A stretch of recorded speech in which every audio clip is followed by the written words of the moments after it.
नमस्कार, मैं गौरव जोशी श्रीमती मोहरी देवी तापड़िया गर्ल्स कॉलेज जसवंतगढ़ के इस यूट्यूब चैनल पर आपका हार्दिक स्वागत करता हूं। हम पढ़ रहे हैं माल एवं सेवा कर गुड्स एंड सर्विसेज टैक्स और इसके अंतर्गत हम पढ़ रहे हैं माल एवं सेवा कर का परिचय। आज की क्लास में माल एवं सेवा कर से संबंधित एक प्रैक्टिकल क्वेश्चन सोल्व करेंगे। क्वेश्चन है, पटना के एक्स ने 40,000 रुपये का माल की आपूर्ति पटना के ए को की। एक्स जो आपूर्ति करता है वो पटना का रहने वाला है और उसने पटना के ही ए को 40,000 रुपये माल की आपूर्ति की है और कर की दर 18% है। पटना के ए ने जो माल एक्स से खरीदा था उस माल को पटना के ए ने उपरोक्त माल जयपुर के बी को खर्चे एवं लाभ के लिए क्रय लागत में 20% वृद्धि करके आपूर्ति की और यही माल जो एक्स से ए ने खरीदा था, ए ने ये माल जयपुर के बी को, ए पटना का निवासी है, पटना में अपना व्यापार कर रहा है और ए ने जयपुर के बी को यह माल क्रय लागत में खर्चे और लाभ के लिए 20% वृद्धि करके आपूर्ति की है। कर की दर 18% है। निम्नलिखित की गणना कीजिए। एक्स द्वारा ए से वसूल किया गया मूल्य। एक्स ने जब ए को माल की आपूर्ति की 40,000 रुपये मूल्य की तो कर सहित कितना मूल्य वसूल किया गया। फिर ए ने पटना के ए ने जब जयपुर के बी को माल की आपूर्ति की है तो ए द्वारा बी से वसूल किया गया मूल्य ज्ञात करना है और ए द्वारा देय कर की राशि ज्ञात करनी है। तो सबसे पहले हम एक्स द्वारा ए से वसूल किया गया मूल्य ज्ञात करेंगे।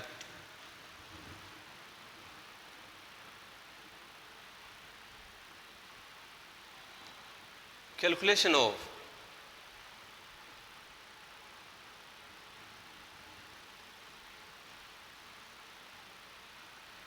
of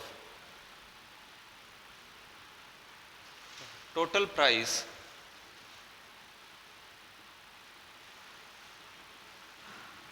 charged by X from A।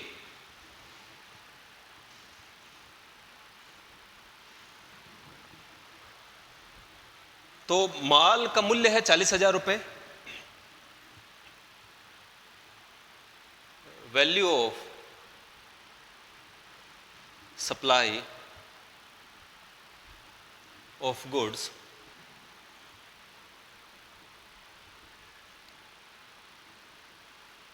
₹40,000 और कर की दर 18% है। तो माल एवं सेवा कर के परिचय में हमने पढ़ा है कि जब माल या सेवा की आपूर्ति एक ही राज्य के भीतर या एक ही संघ राज्य क्षेत्र में की जाए, ऐसी आपूर्ति राज्य के भीतर की आपूर्ति मानी जाती है और ऐसी आपूर्ति पर CGST और SGST या UTGST चार्ज किया जाता है, यानी कि दोहरा GST लागू होता है। तो 18% कर की दर है और दोहरा GST मॉडल होने की वजह से केंद्र और राज्य सरकार दोनों के द्वारा जो है कर वसूल किया जाएगा और वर्तमान में दोनों का हिस्सा 50-50% निर्धारित किया गया है। तो कर की दर 18% है। इसमें से 9% CGST के रूप में चार्ज किया जाएगा और 9% ही SGST के रूप में चार्ज किया जाएगा। तो 40,000 रुपये सप्लाई की वैल्यू है, जिसमें हम ऐड करेंगे ऐड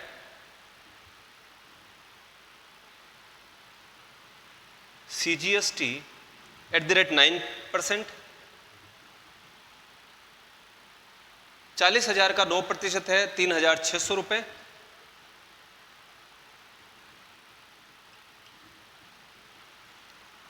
और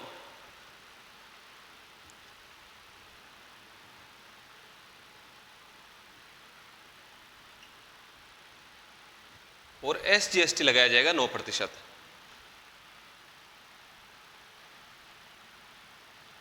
40,000 का 9%, 3,600 रुपये ही SGST चार्ज किया जाएगा।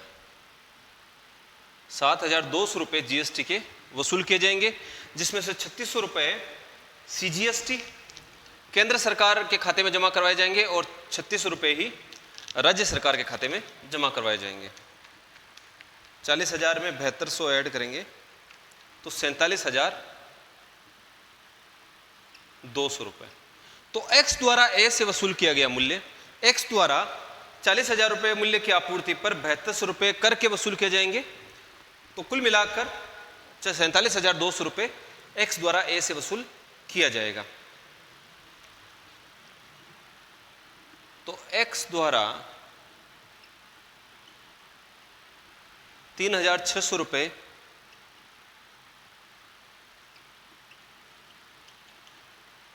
केंद्र सरकार के खाते में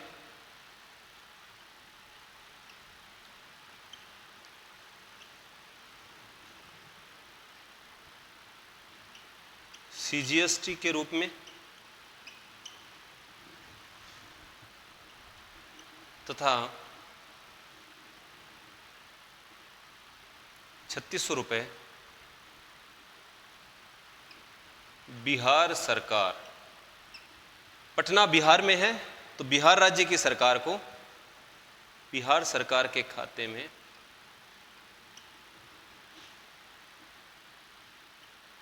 एसजीएसटी के रूप में जमा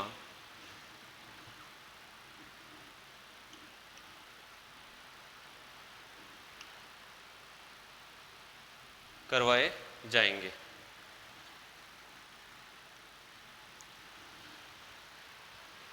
ए से ये कर वसूल किया गया है। एक्स ने 40,000 रुपये मूल्य की आपूर्ति पर 3,600 रुपये सीजीएसटी और 3,600 रुपये एसजीएसटी के रूप में कर वसूल किया है ए के द्वारा। तो कर का भुगतान करने वाला तो ए है, कर वहन करने वाला तो ए है, लेकिन भुगतान किया जाएगा एक्स के द्वारा। तो एक्स भुगतान करेगा केंद्र सरकार को सीजीएसटी के रूप में 3,600 रुपये और बिहार राज्य सरकार को 3,600 रुपये एसजीएसटी के रूप में, जबकि वास्तविक भार वहन करता है ए, क्योंकि ए ने ये कर एक्स को चुकाया है, दिया है। इसलिए ए द्वारा 3,600 रुपये सीजीएसटी की इनपुट कर ए द्वारा 3,600 रुपये सीजीएसटी की इनपुट कर जमा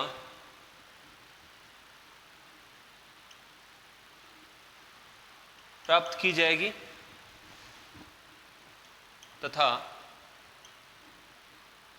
3,600 रुपये ही एसजीएसटी की इनपुट कर जमा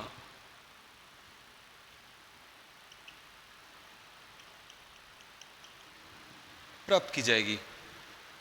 माल एवं सेवा कर कानून के अंतर्गत ऐसा प्रावधान है कि अगर किसी व्यक्ति द्वारा क्रय के समय कर का भुगतान किया जाता है तो उस कर की इनपुट कर जमा प्राप्त कर सकता है, यानी कि उसके द्वारा चुकाए जाने वाले कर में से इनपुट कर जमा की छूट प्राप्त कर सकता है। इनपुट कर जमा को घटाकर वो बाकी कर का भुगतान करेगा।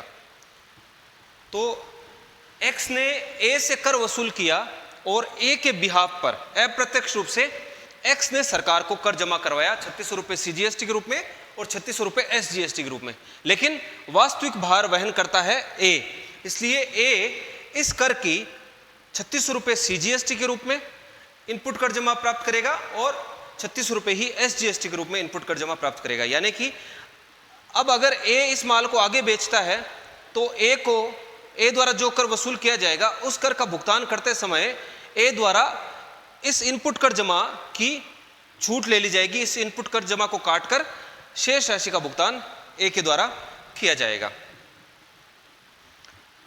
आगे पूछा है ए द्वारा बी से वसूल किया गया मूल्य। अब ए ने इस माल को 40,000 रुपये मूल्य माल को, जिस पर 7,200 रुपये उसने करके चुकाए थे, तो इस माल को ए द्वारा आगे जयपुर के बी को बेचा गया है और खर्चे एवं लाभ के लिए उसने क्रय लागत में 20% वृद्धि की है। तो आगे हम कैलकुलेशन करेंगे। Calculation of total price charged by A from B.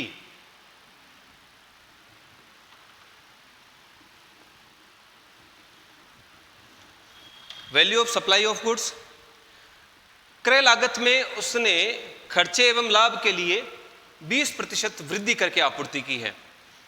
तो क्रय लागत मानी जाएगी ए की क्रय लागत मानी जाएगी 40,000 रुपये ही, क्योंकि उसने जो टैक्स चुकाया है 7,200 का, 3600 रुपये CGST और 3600 रुपये SGST के रूप में, उस टैक्स की वो क्रेडिट प्राप्त करने का अधिकारी है, इसलिए उस टैक्स को वस्तु की लागत में शामिल नहीं किया जाएगा। तो वस्तु की लागत मानी जाएगी 40,000 रुपये, क्रय की लागत मानी जाएगी 40,000 रुपये, और इसमें 120%, इसमें 20% की वृद्धि की है इसने खर्चे और लाभ के लिए, तो 40,000 का 120% value of supply of goods माना जाएगा। तो 40,000 का 120% यानी 40,000 में खर्चे एवं लाभ के लिए 20% की वृद्धि की है, तो 40,000 का 20% 8,000 रुपये की इसने वृद्धि की है, या फिर हम इसको 40,000 का 120% के रूप में भी दर्शा सकते हैं। तो 40,000 में 8,000 रुपये की इसने वृद्धि की, यानी 48,000 में यह माल इसने आगे जयपुर के बी को बेचा है। पटना बिहार में है और जयपुर राजस्थान में है, तो एक राज्य से दूसरे राज्य में माल की आपूर्ति की गई है। तो जब एक राज्य से दूसरे राज्य में माल की आपूर्ति की जाती है तो ऐसी आपूर्ति अंतरराज्यीय इंटरस्टेट आपूर्ति सप्लाई कहलाती है।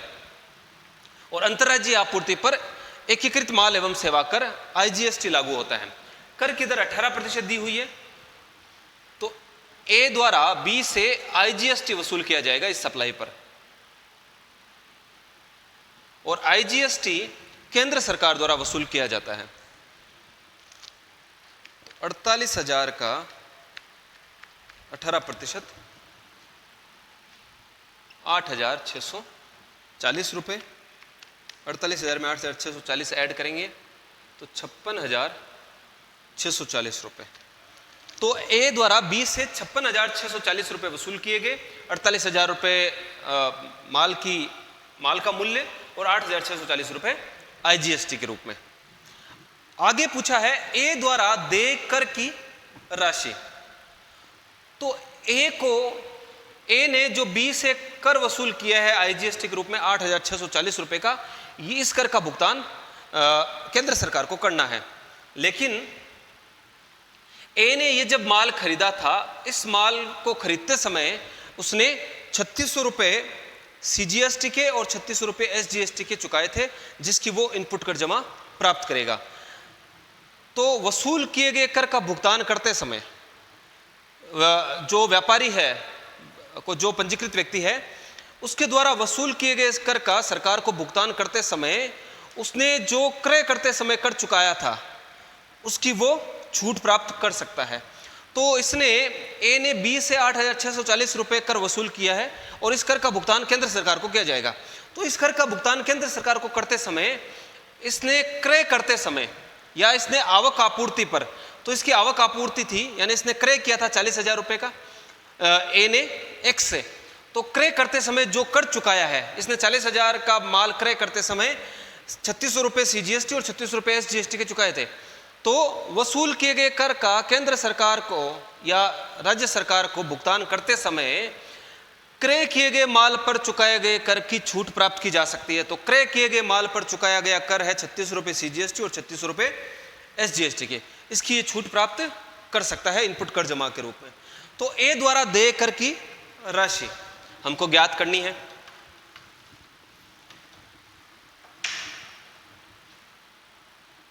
कैलकुलेशन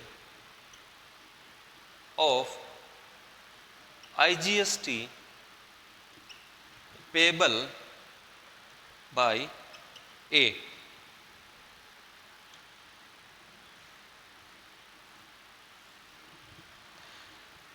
इनपुट कर जमा के संबंध में हमको एक बात ध्यान में रखनी है कि माल एवं सेवा कर कानून के अंतर्गत ऐसा प्रावधान है कि अगर व्यक्ति के पास CGST की इनपुट कर जमा है तो CGST की इनपुट कर जमा का उपयोग वह सबसे पहले CGST चुकाने के लिए किया जाएगा, CGST चुकाने में इसका उपयोग किया जाएगा। और अगर इसके बाद भी इनपुट कर जमा में कोई राशि शेष बच जाती है तो उसका उपयोग IGST के भुगतान के लिए किया जाएगा। अगर SGST की राशि इनपुट कर जमा के रूप में है किसी व्यक्ति के पास, तो SGST का भुगतान करने के लिए SGST की इनपुट कर जमा का उपयोग किया जाएगा। और उसके बाद भी अगर राशि शेष बच जाती है तो IGST का भुगतान करने के लिए SGST की इनपुट कर जमा का उपयोग किया जा सकता है। अगर IGST की इनपुट कर जमा है किसी पंजीकृत व्यक्ति के पास तो आईजीएसटी की इनपुट कर जमा का उपयोग आईजीएसटी के भुगतान के लिए किया जा सकता है, और इसके बाद अगर राशि शेष बचती है तो सीजीएसटी, एसजीएसटी या यूटीजीएसटी के भुगतान के लिए आईजीएसटी की इनपुट कर जमा का उपयोग किया जा सकता है। इनके लिए कोई क्रम निर्धारित नहीं किया गया है। आईजीएसटी की इनपुट कर जमा का उपयोग पहले आईजीएसटी के भुगतान के लिए किया जाएगा और बाद में अगर राशि शेष बचती है तो सीजीएसटी, एसजीएसटी या यूटीजीएसटी किसी के भी भुगतान के लिए आईजीएसटी की शेष जमा का उपयोग किया जा सकता है। सीजीएसटी की इनपुट कर जमा का उपयोग एसजीएसटी के भुगतान के लिए नहीं किया जा सकता, और इसी प्रकार से एसजीएसटी की इनपुट कर जमा का उपयोग सीजीएसटी के भुगतान के लिए नहीं किया जा सकता। तो यहां पर आईजीएसटी का भुगतान करना है। ए द्वारा देकर की राशि, ए ने बी से 8,640 रुपए वसूल किए हैं आईजीएसटी के, जिसको केंद्र सरकार को चुकाना है। तो आईजीएसटी पेएबल है, आईजीएसटी पेएबल है 8,640 रुपए की।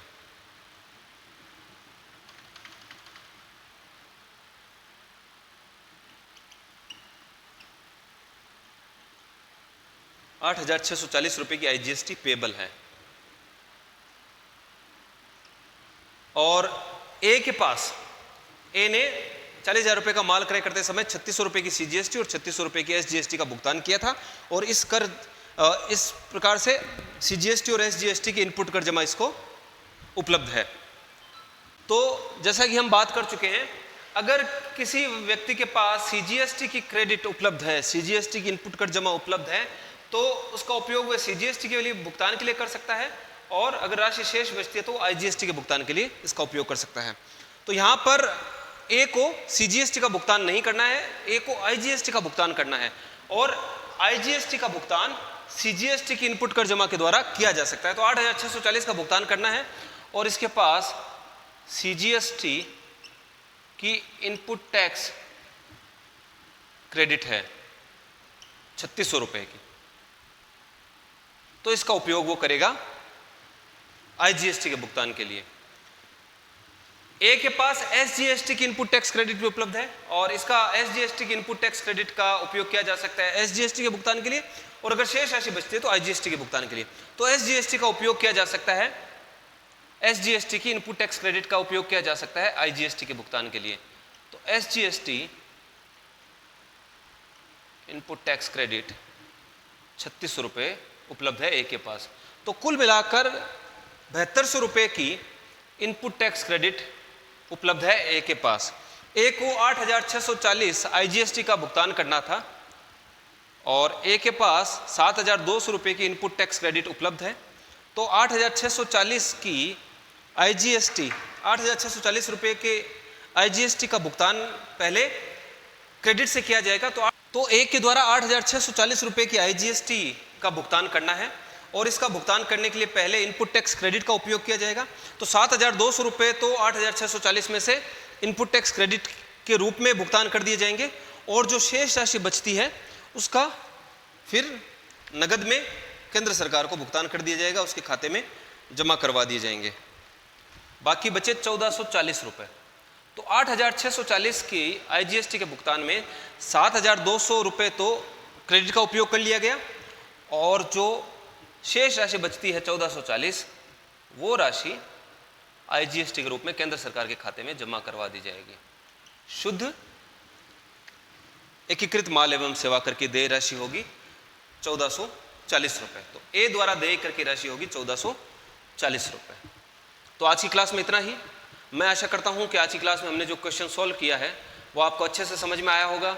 इस वीडियो को लाइक कीजिए, शेयर कीजिए, हमारे YouTube चैनल को सब्सक्राइब कीजिए। धन्यवाद।